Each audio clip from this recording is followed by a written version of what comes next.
Are you telling me they're out of dragons? They never had dragons. Who didn't? The world. Get this guy out of here! Find me a dragon! Inferno Rock Radio. Cover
station built by the bands for the fans of Frontal Rock Radio. That was Mutilation Rites with Blood Will Tell. Speaking of Mutilation Rites, I'm joined by Justin and George right now. How are you guys doing today? How's it going? Good, how you doing? I'm doing well. Thank you very much for joining us today. Thanks for having us. You bet. So, I guess let's start off with just tell us a little bit about the band. What got you guys together? How long you been around? Stuff like that. The band started with Mike and I back in January of 2009. Neither of us really had anything serious going on, so we met through a mutual friend. Took it from there. Yeah, it's gone through a lot of different lineup changes. Yeah, we've had like 6 or 7 different bass players. George originally started out as a fill-in bass player. Now he's like guitar and vocals, so... Yeah. So that is quite a change of roles, and Yeah. We've morphed a lot. has that changed the style of the music much then since the beginning? The general focus hasn't really changed, but maybe the musicianship has changed. Yeah. I guess before it was just Mike and I writing everything, and now all the members write. So I guess it's changed in that aspect. But we're all kind of going for the same end result, so it works fine. Cool. So I noticed, like, within the last 2 years, it seems like you guys have written and put out a lot of, at least a couple splits, and you've got a new LP coming out and whatnot. Uh-huh. Well, the LP that we just did with Gilead Media is a re-recording of our first demo, which is pretty much solely written by Mike and I, and then we reworked it and re-recorded it with current lineup. And then Devoid out on Force Field is kind of the first 4 songs that we wrote with George. So that was actually recorded a year ago, January, and it's just coming out now. And then the stuff on Gilead we recorded in July, and that's coming out now. And then we wrote and recorded our full-length Empyrean, which is coming out May 22nd on Prosthetic from the summer, I guess, right up until December when we went to the studio. Yeah. So it's all, I mean, it's not like we wrote it all at once. It's just kind of coming out at once. Okay. The one you put out on Gilead, that's the I Am Legion? Yes. Okay, and so that one was a kind of a reworking of your demo? Yes. Yeah. Okay. So as you said, like, the focus is still the same. So from the demo towards this new LP, is there much different, musically, whatever, from like the reworkings, or were the reworkings kind of a redoing of the songs? I mean, it's an album that we all wrote together, as opposed to, like that demo is just Mike and Justin. Yeah. So, it's just kind of more of a group effort. It's a little more... It's a little more cohesive than the stuff Mike and I wrote. Okay. Well, we've got a track off of your upcoming LP, Realms of Dementia. What can you tell us about that? I mean, I don't know. It's a good indication of what the rest of the LP is going to sound like, I suppose. The direction that we're headed. Okay. Well, yeah. All right, well, why don't we take a listen then? This is Mutilation Rites with Realms of Dementia.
right. Oh, And we are back with Justin and George from Mutilation Rites. That was Realms of Dementia. And Empyrean, that's the name of the new album?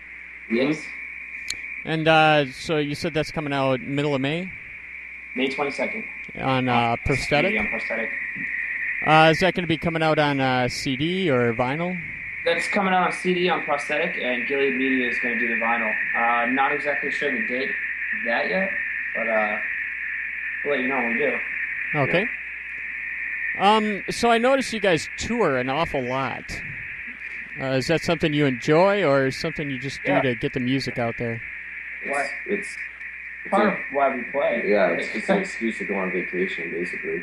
I mean, I don't understand why anyone wouldn't want to be on tour all the I mean, time. you're working, and it's hard sometimes, but ultimately, it's fun, so Yeah, I mean, I don't see how you could not enjoy it. waking up every day and being like, what state are we driving to, and getting to play guitar every day, it's pretty cool, man. It's just kind of a rush, you know, like worrying about the van breaking down or whatever, worrying about making enough money to get to the next place, worrying about your gear breaking, like, you know, once everything falls into place, it's a great feeling. Yeah. So you just got back a couple weeks ago, and then now you're heading out again. When you guys... What's that? We got back the 23rd of March, and we leave again April 19th. So not even a month back at home. How's that with the families and the jobs and everything? Well, I mean, we're all pretty lucky with our jobs because we have jobs that'll let us do this. Like Justin and Ryan are both sound guys, so they kind of make their own schedule. Yeah. And I'm a bartender, so and everyone I work with plays in bands, you know. So it's kind of like a mutual thing. And then Mike is a freelance like video editor, so he works on his own. He can just not book himself. Yeah. So it's pretty easy. Yep. When you guys go out on all these tours, you hit up a lot of the same places, or you guys try and get out to different areas of the country? We try and get to different places as much as possible. We go to the Midwest a lot just because it's fun. Yeah. We've actually played in Wisconsin more than we've played in New York at this point. Wow. So, Yeah. Yeah, when we saw Ed, he was like, you guys are a Wisconsin band, you just live in New York, you know? I mean, I love Wisconsin, man. I love going to the Midwest. It's always, it's I don't know, it's a blast. It's like, it's always a good turnout. It always just feels really good. Yeah, so. But yeah, we do end up going out there a lot. We're trying to, you know, I want to try to make it out to the West Coast as soon as we can. We've only been up there once, but... Suppose that's a rather long trek for you guys. yeah, there's kind of a gap between you know, the Midwest and then getting out there. It's like you got to drive through Idaho and stuff, and it's a couple long drives. But once you get out there, it's good. Yeah. Yeah. So I was going to ask you about as far as like this tour's going, where are you guys going to be at? What do you guys have for upcoming shows with this? This tour is basically just to go out to the fest and back. So it's pretty cut and dry. Like the first weekend, it's like Pittsburgh, Raleigh, Harrisonburg, Virginia, and then shoot out to the fest for the next weekend. And then the following weekend, we make our way home. So We are playing some new places that we haven't played before on this tour. Yet. yeah, we're doing a bunch of Ohio this time. We haven't really had much luck in Ohio. So we'll see how it goes this time. Yeah. Where in Ohio are you heading towards? Dayton, Cincinnati, and Columbus. And Cleveland. We are doing Cleveland. Is that the one? Cleveland's the last show. Okay, yeah. So And then as far as the festival, are you guys just playing your date and then heading back out, or are you going to be hanging out for the whole festival? yeah, we're in Madison the Friday before the fest, and then we have that Saturday off. We were just planning on hanging out. And just, I mean, I want to see all the bands. I want to see Lost. I want to see all the bands playing that day anyway. So Yeah. we're just going to hang out. and we like bowling, so. Yeah. Yeah. I guess the last thing I got for you is I always like to ask the bands I have in here, what kind of bands are you listening to right now? What in the kind of underground metal world do you think that people should be checking out that they probably haven't heard of? Herb Albert. I mean, underground metal that people should be checking out, Dispirit for one. Yeah, Dispirit has a huge influence on us. I don't know, John Gossard, he used to do Weakling. In the Sunder. And Dispirit's kind of his new outfit. It's not, I guess it's not that new at this point, but they're just kind of obscure. They don't tour a lot. They don't do much. I don't know. They played, they did the Rise of Darkness. Yeah, Rise of Darkness. Yeah, that band is unbelievable. They're so good. It's kind of insane. Yeah. Aside from that, like New York bands like Ruin Lust. Ruin Lust is really good. Really good. Trench Grinder, which is Bill and Robert from Atake's new band. It kind of just sounds like Bolt Throwers, but it's ripping. And then Mutant Supremacy, they're kind of like old school death metal. Yeah. Mortals, they're also from here. They're actually going to be at the fest. They're playing the Wisco with us that Friday before. Yeah. They're our old buddies. We did our first tour with them. Who else? I don't know. I mean, bands that we listen to. I mean, I personally listen to a lot of war metal. I mean, with Blasphemy and Archgoad and the Herod and all that stuff. But, I mean, I feel like if you're listening to American metal, you need to listen to Absolute Inquisition. It's probably the most important metal bands to us that live in the U.S., At least for me. Yeah. Okay. So if people want to get a hold of you, what's the best way to do so? Check out your music and hopefully buy something. I mean, we're on Bandcamp. You could go to our Facebook. Yeah, Facebook, Twitter. You could go to Gilead Media directly. You can go to Prosthetic Records directly. You can go to Forcefield Records directly. Yeah. I mean, our emails on all our social networking websites, what have you. So if you want to hit us up directly. Awesome. Well, I'd like to thank you guys once again for joining me today. I really appreciate it. Yeah, thanks so much. And so I've got one more song from you guys. This is off the I Am Legion, also Terrestrial Hell. Is there anything you'd like to say about this song before I play it? No. No? Yeah. Listen to it. All right. Well then, with that, this is Terrestrial Hell by Mutilation Rites. Crank it up.